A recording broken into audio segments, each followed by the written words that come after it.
મિત્રો, આજે આપણે વાત કરવાના છીએ મુખ્યમંત્રી મહિલા કિસાન સશક્તિકરણ યોજના વિશે, જેમાં નાણાકીય સહાય અને તાલીમ છે એ તમને આપવામાં આવે છે. અહીં મહિલા ખેડૂતોને સહાય છે એ પૂરી પાડવામાં આવે છે. તો આ યોજના વિશે સંપૂર્ણ માહિતી તમને આ વિડીયોની અંદર આપવાની છે, તો વિડીયોને પૂરો જોવા વિનંતી. જો તમને વિડીયો ગમે તો લાઈક કરી દેજો, તમારા મિત્રો સુધી શેર કરજો અને ચેનલને સબસ્ક્રાઇબ કરી લેજો, જેથી આવી કોઈ પણ માહિતી આપ સુધી પહોંચતી રહે. તો ચાલો શરૂ કરીએ. મિત્રો, યોજના વિશે વિગતોમાં ચર્ચા કરીએ તો MMKSY એટલે કે મુખ્યમંત્રી મહિલા કિસાન સશક્તિકરણ યોજના હેઠળ ગુજરાતમાં મહિલા ખેડૂતોને તેમજ તેમની કૃષિ ઉત્પાદકતા અને આવક વધારવામાં મદદ કરવા માટે નાણાકીય સહાય અને તાલીમ છે એ આપવામાં આવે છે. આ યોજનાનો ઉદ્દેશ્ય મહિલા ખેડૂતોને વિકાસ માટે એક સર્વાગ્રાહી અભિગમ પ્રદાન કરવાનો છે, જેમાં ઇનપુટ, ધિરાણ, ટેકનોલોજી અને બજારમાં તેમની પહોંચમાં સુધારો કરવાનો અહીં આ યોજનાનો છે એ સમાવેશ કરવામાં આવે છે. આ યોજનાના કેટલાક ઘટકો છે જે આપણે જોઈએ. કૃષિ પ્રવૃત્તિઓ માટે નાણાકીય સહાય છે એ પૂરી પાડવી, જેમ કે કૃષિ ઇનપુટ, બીજ, ત્યાર પછી સાધનોની ખરીદી કરવા માટે. મહિલા ખેડૂતોની તેમજ કુશળ અને જ્ઞાન વધારવા માટે તાલીમ, ક્ષમતા નિર્માણ છે એ પ્રદાન કરવામાં આવે છે, એટલે કે તાલીમનું આયોજન કરવામાં આવે છે. મહિલા ખેડૂત જૂથોની રચના કરીને પ્રોત્સાહન આપવામાં આવે છે, તેમજ સામૂહિક પ્રવૃત્તિઓમાં ટેકો છે એ પૂરો પાડવામાં આવે છે. વિવિધ નાણાકીય સંસ્થાઓ દ્વારા મહિલા ખેડૂતોને ધિરાણની પહોંચ છે એ પૂરી પાડવામાં આવે છે. બજાર જોડાણ પૂરું પાડવામાં આવે છે, તેમજ તેમની પેદાશોમાં માર્કેટિંગ અને ટેકો છે એ પૂરો પાડવામાં આવે છે. મિત્રો, આ યોજનાનો ઉદ્દેશ્ય છે કૃષિમાં મહિલાઓની ભાગીદારીને પ્રોત્સાહન આપવાનો ને કૃષિ સંબંધિત પ્રવૃત્તિઓમાં જે લિંગ તફાવત છે એને ઘટાડવાનો છે. તેથી ગુજરાત રાજ્યમાં આશરે 7 લાખ મહિલા ખેડૂતોને લાભ છે એ થવાની અપેક્ષા અહીંયા સરકાર દ્વારા કરવામાં આવે છે. હવે મિત્રો, એમના એક પછી એક આપણે લાભ જોઈ લઈએ. તો કે એક તો નાણાકીય સહાય. તો આ યોજનામાં મહિલાઓને વિવિધ કૃષિ પ્રવૃત્તિઓ જેવી કે ઇનપુટ, બીજ, સાધનો વગેરે ખરીદી માટે નાણાકીય સહાય છે એ પૂરી પાડવામાં આવે છે. તેમજ કૃષિ ઉત્પાદકતા અને આવકમાં છે સુધારો કરી અને એમને મદદ છે એ કરવામાં આવે છે. ત્યાર પછી બીજું જોઈએ, તાલીમ અને ક્ષમતા નિર્માણ. તો અહીં મિત્રો, આ યોજના અંતર્ગત મહિલા ખેડૂતોને આધુનિક કૃષિ ઉત્પાદનો તેમજ તેમની કુશળતા અને જ્ઞાન વધારવા માટે તાલીમ, ક્ષમતા નિર્માણ કાર્યક્રમ છે એનું આયોજન કરવામાં આવે છે અને તાલીમ છે એ પૂરી પાડવામાં આવે છે. તેથી તેમની ઉત્પાદકતા અને આવકમાં સુધારો થાય છે અને એમને છે એક આર્થિક મદદ મળે છે. ત્યાર પછી મિત્રો, આગળ વાત કરીએ કે ધિરાણની સુલભતા. તો આ યોજનાનો ઉદ્દેશ્ય છે વિવિધ નાણાકીય સંસ્થાઓ દ્વારા મહિલા ખેડૂતોને ધિરાણ છે એ પૂરું પાડી શકાય અને સાહુકાર પાસેથીને તેમની નિર્ભરતા છે એ ઘટાડવાની અને નાણાકીય પ્રોત્સાહન છે એ પૂરું પાડવામાં આવે છે. હવે મિત્રો, આપણે જોશું કે અહીં આપણે જે લોકોને યોજનાનો લાભ લેવો છે તો એમાં લાયકાત શું રહેશે. તો કે પહેલા તો માત્ર મહિલા ખેડૂતો જ આ યોજનાનો લાભ છે એ લઈ શકે છે.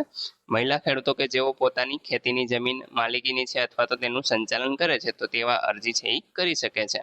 ગુજરાતના રહેવાસી માત્ર મહિલા ખેડૂતો કે જેઓ ગુજરાતના રહેવાસી છે અને તેઓએ જ અરજી કરવા પાત્ર થશે. ત્યાર પછી મિત્રો, વયમર્યાદાની વાત કરીએ તો અહીં કોઈ ચોક્કસ વયમર્યાદા નથી, એટલે કે તમામ વય જૂથના મહિલા ખેડૂતો છે એ આમાં અરજી કરી શકે છે.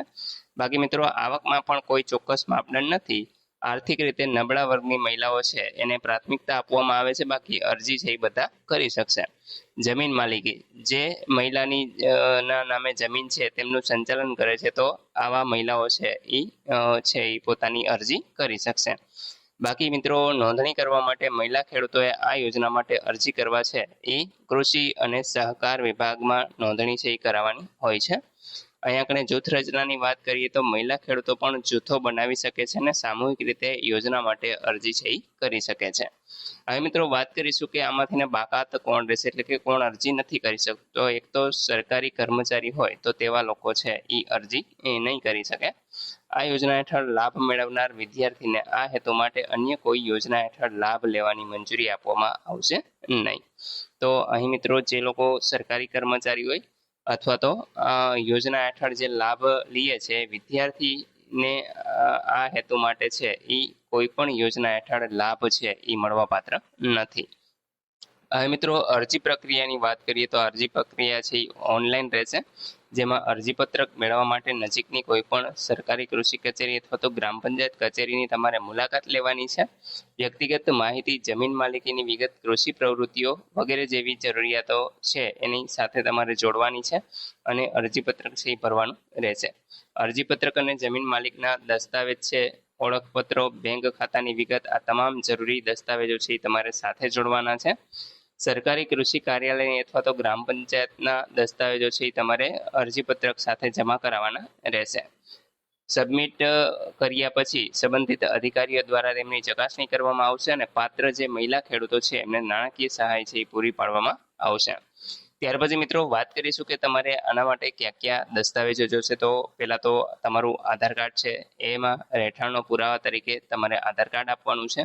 ત્યાર પછી જમીનનો દસ્તાવેજ, જેમાં 7/12/8 એ રીતના જે પણ દસ્તાવેજ છે તમારે જમીનના એ તમારે અહીં આપવાના રહેશે.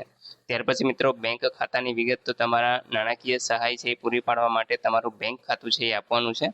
જાતિ પ્રમાણપત્ર જો તમને લાગુ પડતું હોય, જેમ કે અનુસૂચિત જાતિ, અનુસૂચિત જનજાતિ અથવા તો અન્ય કોઈ પછાત જાતિમાંથી તમે આવતા હોય તો એના માટે જાતિ પ્રમાણપત્ર છે એ તમે આપી શકો છો.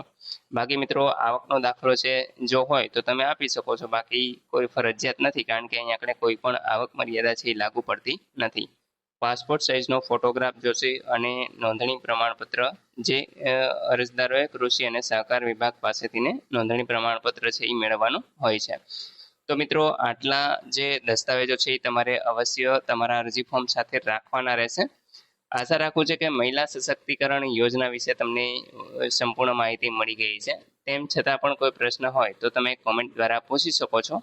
બાકી વિડીયોને લાઈક કરી દેજો, તમારા મિત્રો સુધી શેર કરજો અને ચેનલને સબસ્ક્રાઈબ કરી લેજો, જેથી આવી કોઈ પણ માહિતી આપ સુધી પહોંચતી રહે. વિડીયો જોવા બદલ આપનો ખૂબ ખૂબ આભાર. મળીએ એક નવા વિડીયો સાથે. ત્યાં સુધી જય હિન્દ.